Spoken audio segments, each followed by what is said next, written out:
Hey guys, this is Shashank and welcome back to my channel. I hope you are doing absolutely good.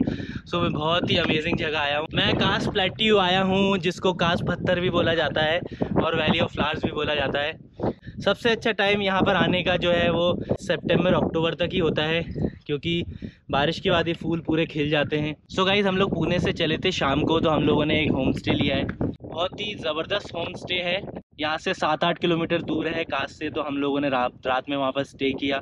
So guys, यहाँ से entry है और ये Airbnb type है, काफ़ी बढ़िया है। 2 BHK है और झूला वूला भी है, टेरेस भी है, काफ़ी बढ़िया है। नेचर यहाँ बहुत अच्छा व्यू है और पीछे भी बहुत अच्छा व्यू है, तो काफ़ी मज़ा आएगा। कार पार्किंग भी है, कोई दिक्कत नहीं है। बाकी बहुत ही ब्यूटीफुल है।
और अगर आप लोगों को ये होम स्टे बुक करना है तो मैं नीचे डिस्क्रिप्शन में उसका नंबर डाल दूँगा, उनसे आप लोग ये बुकिंग करा सकते हैं। बाकी फिर हम लोगों ने टिकट लिया था, तो यहाँ पर टिकट का जो स्ट्रक्चर है मैं बता देता हूँ।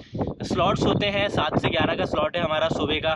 तो कोशिश करिए कि 7 से 11 आप लोग आ जाइए, क्योंकि काफ़ी कम लोग रहते हैं, यहाँ बिल्कुल भी लोग नहीं है। तो आप लोग आएंगे तो वहाँ पर एक पार्किंग बनी हुई है, आपको पार्किंग में गाड़ी खड़ी करनी पड़ेगी। पार्किंग के बाद आप लोगों को बस से लेके आएंगे, क्योंकि ये यूनेस्को की वर्ल्ड हेरिटेज साइट है, तो आप लोगों को गाड़ी वहीं पार्किंग में खड़ी करनी पड़ेगी। फिर आप लोगों को बस लेके आएगी। टिकट जो है वो स्क्रीन पे आ रहा होगा आपका। और पुणे से ये जो लगभग है 150 किलोमीटर दूर है, तो 3-3.5 घंटे लग जाते हैं पुणे से आने में। अगर आप लोग सुबह भी चलते हैं पुणे से 5 बजे, तो 8-8:30 बजे तक यहाँ पहुँच जाएंगे। फिर यहाँ पर और टिकट जो है वो पहले बुकिंग करा लीजिए। अभी फ्लावर्स ब्लूम हो रहे हैं, अभी 10-15 दिन बाद और भी ब्यूटीफुल हो जाएगा ये। तो और कोशिश करिए कि आप लोग प्रिंट आउट लेके आइए जब आप लोग यहाँ पर आ रहे हैं। और ये बेसिकली सतारा के पास पड़ता है, 25 किलोमीटर है सतारा से। तो आप लोग सतारा में भी होटल ले सकते हैं, वहाँ पर भी बजट होटल मिल जाएगा आपको। हमने भी जो होटल लिया है एयरबीएनबी, वो बहुत ही बजटेड है, बहुत ही अच्छा है, पास में है, तो कोई दिक्कत नहीं हुई हमें। तो सबसे अच्छी चीज़ यहाँ पर है साइकिल। 50 रुपये की साइकिल मिलती है 1 घंटे के लिए, तो आप लोग साइकिल भी ले सकते हैं। क्योंकि यहाँ पर 3 बेसिकली साइट हैं, अलग अलग हैं 3 साइट। तो जहाँ हम लोग जा रहे हैं वो 2 किलोमीटर से, तो थोड़ा दिक्कत है चलने में, क्योंकि ऊपर नीचे, तो हमने साइकिल प्रेफर करा। आप लोग भी साइकिल ले सकते हैं या तो चल सकते हैं। बाकी चलिए मैं आप लोगों को दिखाता हूँ। और आप लोग बॉम्बे से भी यहाँ आ सकते हैं, तो बॉम्बे से कुछ 250-300 किलोमीटर पड़ जाता है। 5-5.5 घंटे लगेंगे बॉम्बे से यहाँ पर आने में। इतनी खूबसूरत जगह है ये, फ्लावर्स अल्टीमेट हैं यहाँ पर। कुछ 650 के आसपास फ्लावर्स की स्पीशीज़ हैं, जिसमें से कुछ 30 ऐसी स्पीशीज़ हैं जो सिर्फ यहाँ पर कास में ही पाई जाती हैं। और टेम्परेचर बहुत मॉडरेट है, बहुत प्लेजेंट है। हमें रात में ठंड लग रही थी, तो हम लोग जैकेट वैकेट पहन के सोए थे। बाकी अभी तो बहुत अमेजिंग टेम्परेचर है। और सच में स्विट्ज़रलैंड जैसा ही लग रहा है, ऐसा लग रहा है कि कोई अलग ही जगह आ गए, कोई फॉरेन कंट्री, क्योंकि रोड्स इतनी क्लियर है, इतनी ब्यूटीफुल है। यहाँ पर आसपास माउंटेन्स हैं। तो आप लोग ज़रूर इसको कास को प्लान करिए। इसी सीज़न आप प्लान करिए, या तो अगले सीज़न प्लान करिए। 3-4 महीने ही खुला रहता है। तो चलिए चलते हैं और देखते हैं अंदर क्या क्या है। तो आज है 15 सितंबर, तो अभी मैं आप लोगों को नहीं बोलूँगा आने के लिए, तो सिर्फ 30 सितंबर के बाद आइए। अभी तो ज़्यादा ब्लूम हुआ नहीं है। तो ये जो मेरे पीछे आप देख रहे होगे, तो ये पूरा वाइट होने वाला है, मगर अभी पूरा ग्रीन है। तो अभी ये सब ग्रो हो रहा है, तो 1-2 हफ्ते और लगेंगे इसको ग्रो करने में। तो आप लोग 1 अक्टूबर से आइए, तो ज़्यादा आप लोगों को ब्यूटीफुल देखने मिलेगा। बाकी बहुत ही बड़ा है, आप लोग साइकिल प्रेफर करिए अगर आप लोग पैदल नहीं चल सकते, क्योंकि काफ़ी बड़ा टेरेन है। 2-3 किलोमीटर आप लोगों को चलना पड़ेगा। हालांकि धूप भी बहुत तेज़ है, मगर इतना लग नहीं रहा है, चुभ नहीं रहा है धूप। ऐसी चीज़ है जो आपने कहीं नहीं देखी होगी। एक और ऐसी वैली है जो ऊपर नॉर्थ साइड में है, मगर यहाँ पर महाराष्ट्र में ये बहुत ही ब्यूटीफुल है और 3 महीने के लिए ही खुला रहता है। तो आप लोग अगर महाराष्ट्र में रहते हैं और आसपास अगर महाराष्ट्र आ रहे हैं, पुणे आ रहे हैं घूमने के लिए या किसी फैमिली मेम्बर के पास, तो आप लोग ज़रूर इसको आइए और देखिए।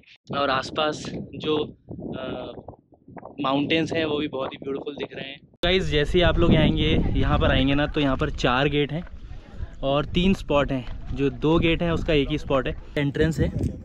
यहाँ पर हम लोग खड़े हैं, ऑफिस है, यहाँ पर आपको बस छोड़ेगी आके, यहाँ से आप साइकिल भी ले सकते हैं, ठीक है।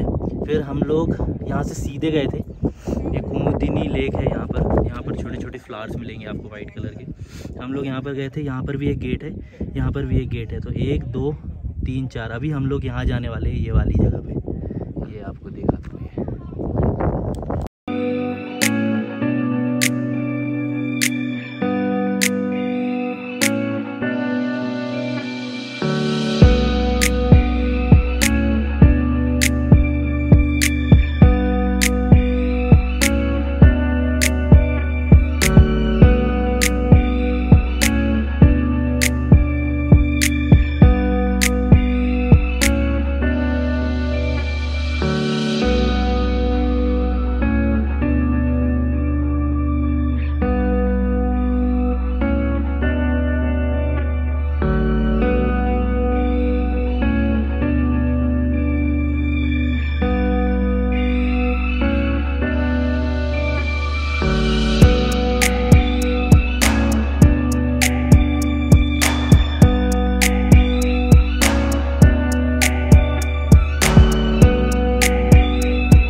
सो आई होप आप लोगों को ये वीडियो पसंद आया होगा, और अगर आप लोग आसपास रहते हैं तो ज़रूर इसको विज़िट करिए।